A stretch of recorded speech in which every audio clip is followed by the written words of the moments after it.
8h38 sur Europe 1, nous retrouvons l'édito d'Alexandre Devecchio, rédacteur en chef au Figaro Magazine. Bonjour Alexandre. Bonjour Alexis, bonjour à tous. Bonjour. Sébastien Lecornu a finalement été reconduit par Emmanuel Macron, mais l'hypothèse d'une dissolution est loin, très loin d'être définitivement écartée. Et vous estimez, Alexandre, que les grands vainqueurs politiques de la séquence sont d'ores et déjà le RN et LFI. Pourquoi dites-vous cela, Alexandre ? Parce que tout se passe comme si le système politique avait décidé de faire campagne pour les partis anti-système.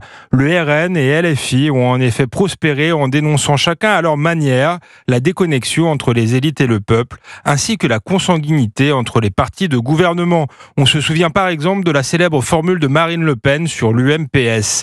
En se rendant à l'Élysée pour négocier avec Emmanuel Macron et éviter ainsi une nouvelle dissolution, les partis de gouvernement sont apparus comme des syndicats d'élus, prêts à toutes les combinaisons pour garder le pouvoir.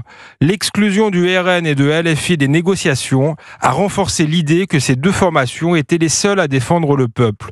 D'autant plus que Le Pen et Mélenchon ont su habilement jouer avec le contraste des images.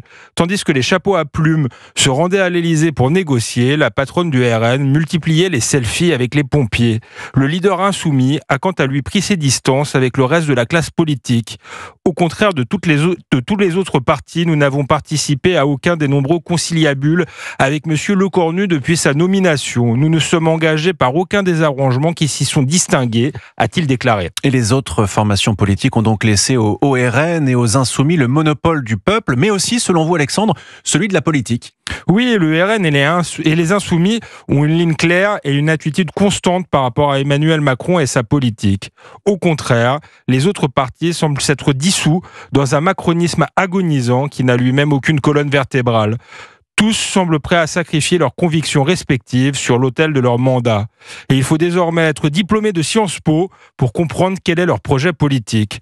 Le symbole de cette confusion est le sort réservé à la réforme des retraites, dont les centristes avaient pourtant fait leur réforme totem. Ironiquement, LR, qui avait toujours brandi l'opposition de Marine Le Pen à cette réforme pour justifier son refus d'alliance des droites, se retrouve pris au piège dans un socle commun qui s'apprête à la suspendre.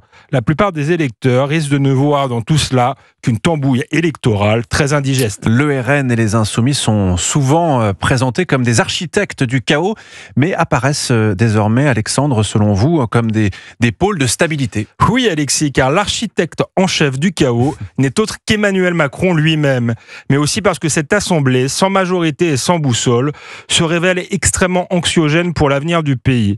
Elle devait prémunir contre la présence de Bardella ou Mélenchon à Matignon, mais l'absence de chef et de cap risque à terme d'avoir des conséquences encore plus préjudiciables pour la France et les Français. S'il y avait des élections présidentielles ou législatives demain, il est probable que la majorité des électeurs de droite et de gauche trancherait en faveur de l'une de ces deux formations politiques. En vérité, en voulant absolument exclure le RN et les Insoumis du jeu parlementaire et démocratique, les autres partis politiques leur ont pavé le chemin du pouvoir.